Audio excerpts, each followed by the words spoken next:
어디에 가서도 들을 수 없는 그런 성가인 것 같아요. 아유, 너무 감사합니다. 우리 한 학기 동안 수고를 많이 했는데 우리 다시 한번 격려의 박수.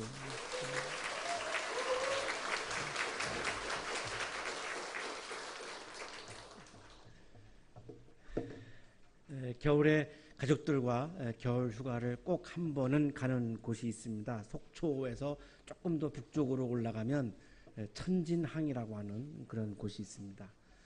이름이 너무 익숙하고 친밀해서 순전히 그 이름 때문에 1년에 한 번은 꼭 갑니다. 아주 이렇게 소박하고 아름다운 그런 마을입니다.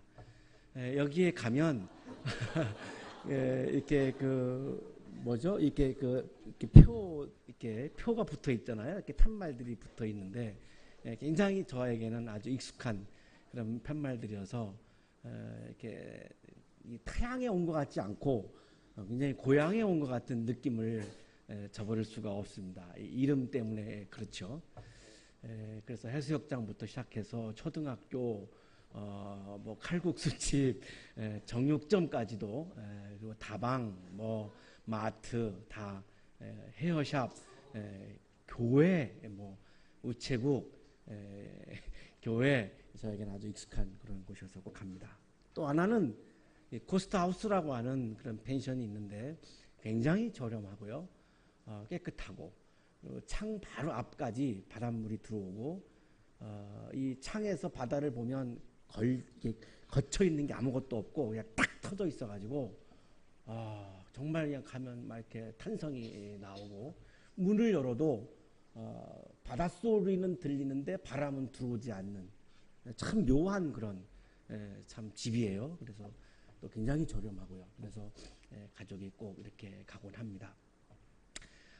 갔다가 한 번은 밤에 이 천진항 우에 거진항이라고 하는 그런 항구가 있어요. 거기를 이렇게 산책을 갔습니다. 겨울이니까 춥고요, 밤이니까 어둡죠. 그런데 밤바다에 불이 켜져 있는 거예요. 조그만 어선이 불을 켜고 어부들이 그물을 던지고 있는 겁니다. 그 밤바다에서. 그 광경은 저에게 굉장한 감동이었어요. 이 겨울바다가 저에게 어마어마한 감동을 주는데, 이 겨울바다가 주는 감동보다 더 감동스러운 것은 그 추위에서, 그 캄캄한 어둠 속에서 포기하지 않고 고기를 잡기 위해서 그물을 던지고 있는 그 어부들의 열정, 그 성실함, 정말 너무너무 저는 그 감동을 받아서 잊을 수 없는 그런 풍경입니다. 어부들은 춥다고 그물을 던지는 것을 포기하지 않습니다. 추워도 그물을 던지죠. 춥다고 여러분, 온실로 들어가면 고기를 잡을 수가 없겠죠. 온실에 들어가면 온실가스 때문에 생명이 위험하고, 유머였는데 반응이 없어서 굉장히 민망합니다만, 우리 인생의 겨울바다는 반드시 오는 거죠. 내가 예수 믿는다고 나에게 겨울이 오지 않는 것은 아니죠. 내가 예수를 믿어도 겨울바다는 오는 거죠. 겨울은 오는 거죠. 눈보라가 쳐오는 거죠. 그렇다고 해서 어부들은 그물 던지는 것을 멈추지 않습니다. 자, 그렇다면 여러분들은 추워도 겨울이 와도 내가 연구하는 것을, 공부하는 것을, 사랑의 현장에 가서 내가 사랑에 실천하는 것을 춥다고 그것을 움츠러들고 포기할 수는 없죠. 겨울이 와도 끊임없이 해야 하는 거죠. 오늘 예수님 말씀은 이 부분을 굉장히 우리에게 강조해 주고 있어요. 문정희님의 시 한계령의 연가라고 하는 시입니다. 한겨울 모질 사람하고 한계령쯤을 넘다가 정말 내가 너무나 사랑해서 평생 잊을 수 없는 사람하고 한계령을 넘어가는 거죠. 뜻밖의 폭설을 만나고 싶다. 뉴스는 다투어 수십 년 만에 풍요를 알리고 자동차들은 뒤뚱거리며 재구멍을 찾아가느라 법석이지만, 한계령의 한계에 못 이기는 척 기꺼이 묶였으면 오 눈부신 고립 사방이 온통 흰 것뿐인 동화의 나라에 발이 아니라 운명이 묶였으면, 폭설이 내려서 발이 묶이면 내가 못 잊어 하는 그 사랑하는 사람과 헤어지지 않고 끊임없이 거기서 사랑을 나눌 수 있기 때문에 차라리 이 폭설이 내려서 발이 묶이고 운명이 묶였으면 좋겠다는 거죠. 추워도 상관이 없다는 거죠. 눈이 내려도 상관이 없다는 거죠. 오히려 내리라는 거예요. 이윽고 날이 어두워지면 풍요는 조금씩 공포로 변하고 현실은 두려움의 색채를 드리우기 시작하지만 헬리콥터가 나타났을 때에도 나는 결코 손을 흔들지는 않으리. 헬리콥터가 눈 속에 갇힌 야생조들과 짐승들을 위하여 골고루 먹이를 뿌릴 때에도 시퍼렇게 살아있는 젊은 심장을 향해 까만 포탄을 뿌리던 헬리콥터들이 고라니와 꽁들의 일용할 양식을 위해 자비롭게 골고루 먹이를 뿌릴 때에도 나는 결코 옷자락을 보이지 않으리. 아름다운 한겨령에 기꺼이 묶여 난생 처음 짧은 축복에 몸둘 바를 모르리. 구조대원들이 와도 자기는 몸짓 하나 하지 않겠다는 거죠. 헬리콥터가 와도 손 흔들지 않겠다는 거죠. 내가 사랑하는 사람과 함께 있는 것이 너무나 소중하기 때문에. 연인들이 춥다고 사랑을 멈추지는 않습니다. 춥다고 사랑을 멈춘다면 그것은 연인이 아니겠죠. 춥다고 내가 연구를 멈추고 춥다고 내가 공부를 멈추고 춥다고 내가 사랑의 실천을 멈춘다면 그것은 신앙인이라고 말할 수 없는 것이죠. 예수님께서 게네사렛 호수에 서 계셨습니다. 갈릴리 호수의 다른 말입니다. 그때 무리가 예수님께 왔습니다. 이 무리는 오콜로스, 굉장히 사회적인 약자들입니다.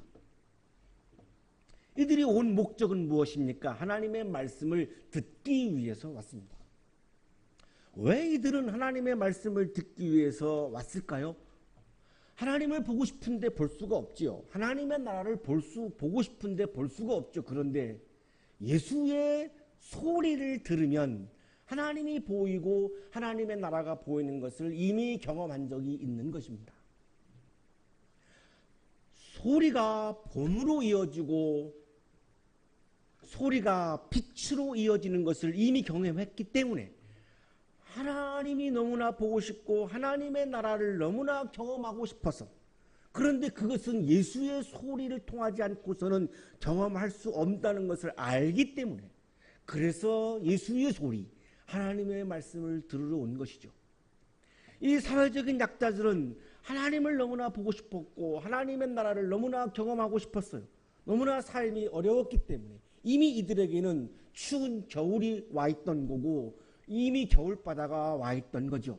그래서 하나님 나라에 대한 그 마음이 간절했던 것이고, 그래서 교회를 통해서 하나님을 만나는 것이 아니라, 교회를 통해서 하나님의 나라를 경험하는 것이 아니라 예수를 통해서만이 하나님을 만날 수 있고 하나님을 볼 수 있고 하나님의 나라를 경험할 수 있기 때문에 이들은 호수 한복판, 삶의 현장인 호수 한복판에 있는 예수를 찾아왔던 것입니다.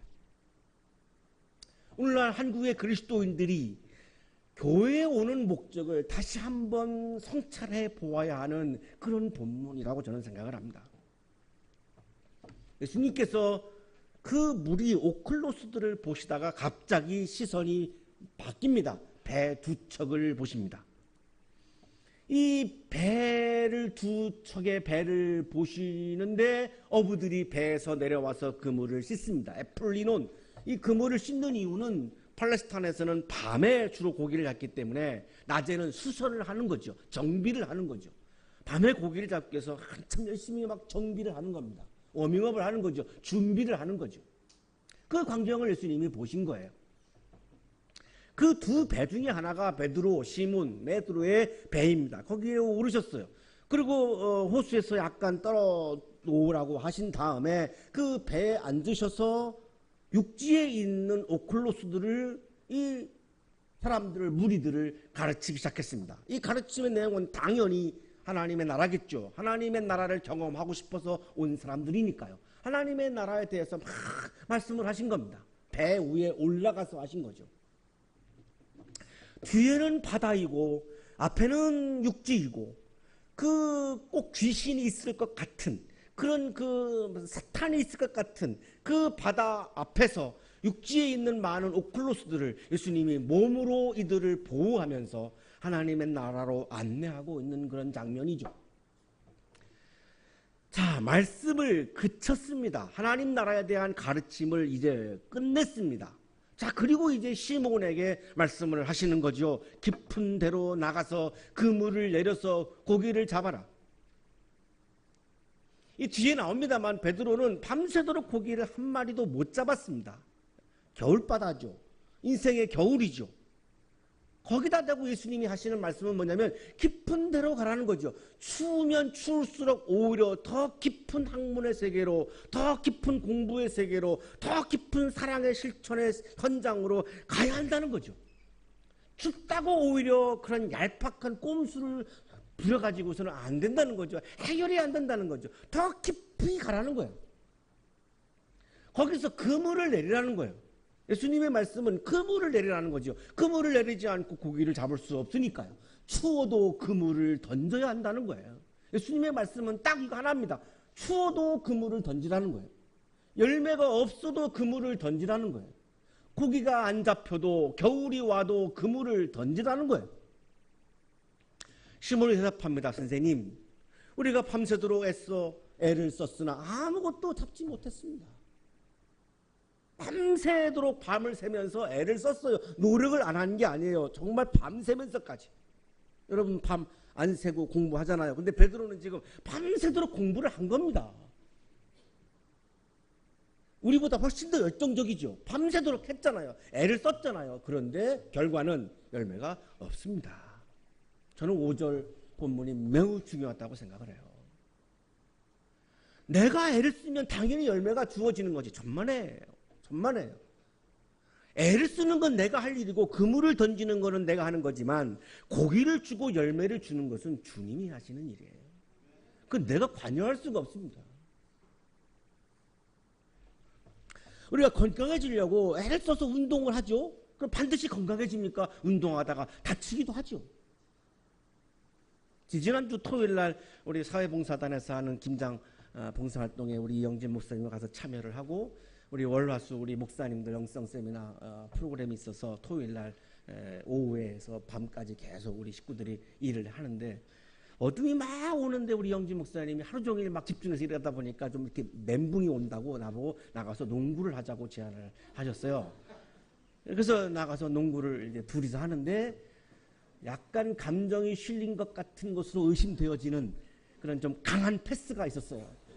그래서 공을 딱 받았는데 이게 공이 튀어나간 것도 아니고 딱 받았어요. 받았는데 욱신하는 거예요.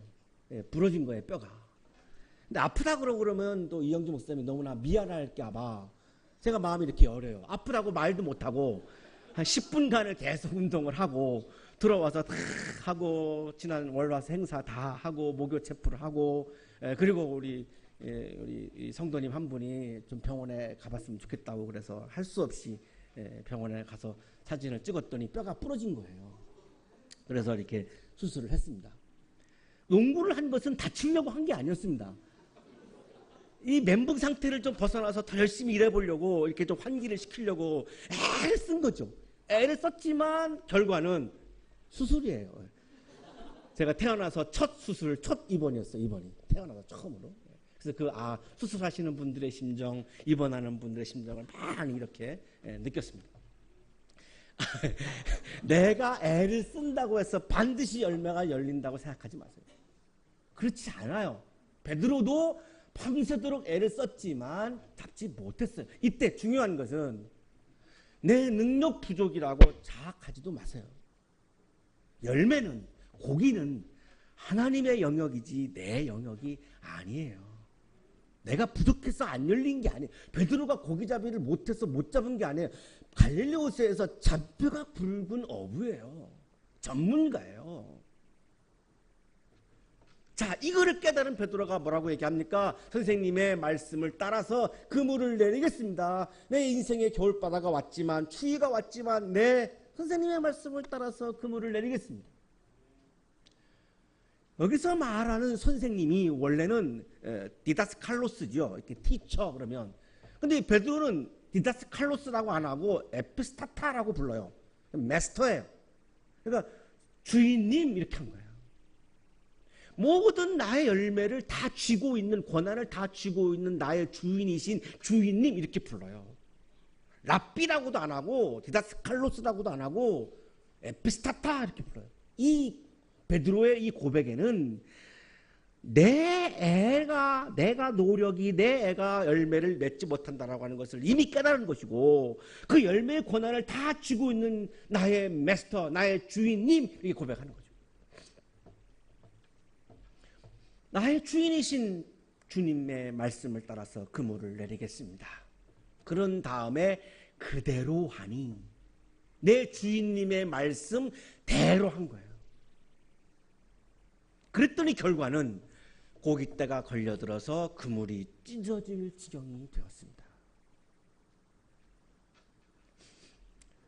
아멘을 하셨어야 되는 건데 걱정됩니다. 여러분의 인생에 이게 열매가 없을 것 같은 염려가 자꾸 드는데, 핵심이 지금 6절이죠. 여러분의 삶에, 여러분의 인생에 그물이 찢어질 정도로 열매가 있어야죠. 그래야 그거를 또 오클로스들과 나누는 거 아니겠어요. 열매가 없으면 나누고 싶어도 나눌 수 없어요. 궁핍해지는 것 뿐이죠. 근데 왜 우리가 열매가 없냐 이거예요. 내가 애를 써서 내가 할 수 있다고 생각하기 때문에 없다는 거예요. 베드로가 그거를 깨닫고 바로 랍비 안 그러고 에피스타타, 마스터, 나의 주인님 딱 이렇게 꼬리를 내린 거예요. 이 고백이 굉장히 중요한 거죠. 그 순간 딱 그물이 찢어질 정도로 고깃다가 한 마리도 못 잡았던 이 베드로가 그물이 찢어질 정도로 잡은 거예요. 얼마나 많이 잡았으면 옆에 있는 배들한테 도와달라고 막 부탁을 해가지고 이거를 건져냈더니 2배에 가득 채웠더니 막 2배가 가라앉을 정도로 막 만선이 된 거죠. 만선이. 이 열매를 거둔 다음에 베드로의 태도가 굉장히 감동적이에요. 교만해질 수 있죠. 내 노력으로 됐다고, 내 능력으로 됐다고. 베드로는 그 순간 딱 엎드려요. 예수님 앞에 엎드려요. 이 열매는 제가 만든 것이 아니라 주님으로부터 온 열매입니다. 두 번째, 주님 그러죠? 아까는 선생님 그랬는데 에피스타타 그러는데 여기서는 키리에 이제 정상적으로 돌아가요. 주님, my Lord, 주님, 키리에 내 모든 인생과 내 열매의 모든 것을 다 쥐고 있는 나의 주님. 나는 죄인입니다. 나 같은 사람이 어떻게 내 능력으로 이런 만선을 이루었겠습니까? 나는 죄인이잖아요. 다 주님이 해 주신 거 제가 알고 있습니다. 감사합니다. 그래서 기쁩니다. 막 지금 이런 톤이죠. 이 열매 앞에서 이런 겸손함이 있었기 때문에 예수님은 이 베드로에게 열매를 주신 거죠. 열매 때문에 교만해지는 사람에게는 예수님도 아마 굉장히 고민이 많을 거예요. 주어야 되나 안 줘야 되나. 왜? 그 사람을 더 해치는 게 되니까. 그것 때문에 교만해진다면. 베드로 및 그와 함께 있는 모든 사람들은 그들이 잡은 고기가 엄청나게 많은 것에 놀랍니다. 감동이죠? 놀람, 감동. 그 주변이 다 그냥 은혜의 도가니, 감동의 도가니였던 거예요. 이게 바로 하나님 나라의 사건이었죠. 놀랄 수밖에 없는, 인간이 이루어낼 수 없는, 인간이 행할 수 없는 하나님의 사건, 하나님 나라의 사건 앞에서 모든 사람들이 놀랐던 거예요. 이제 겨울 방학이 돌아오고 또 추운 겨울이 돌아오고 오늘도 아주 한박 같은 눈이 내렸습니다.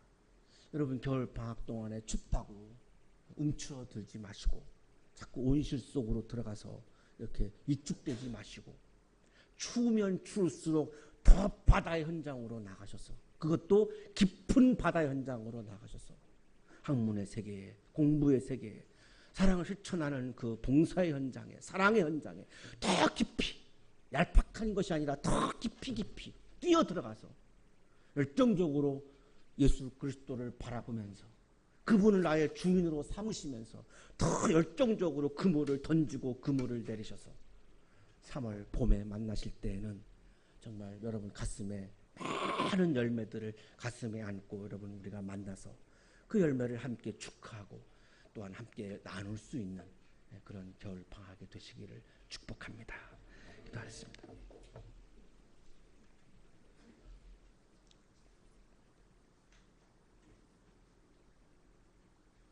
하나님, 날씨가 추워지고 있습니다. 추울수록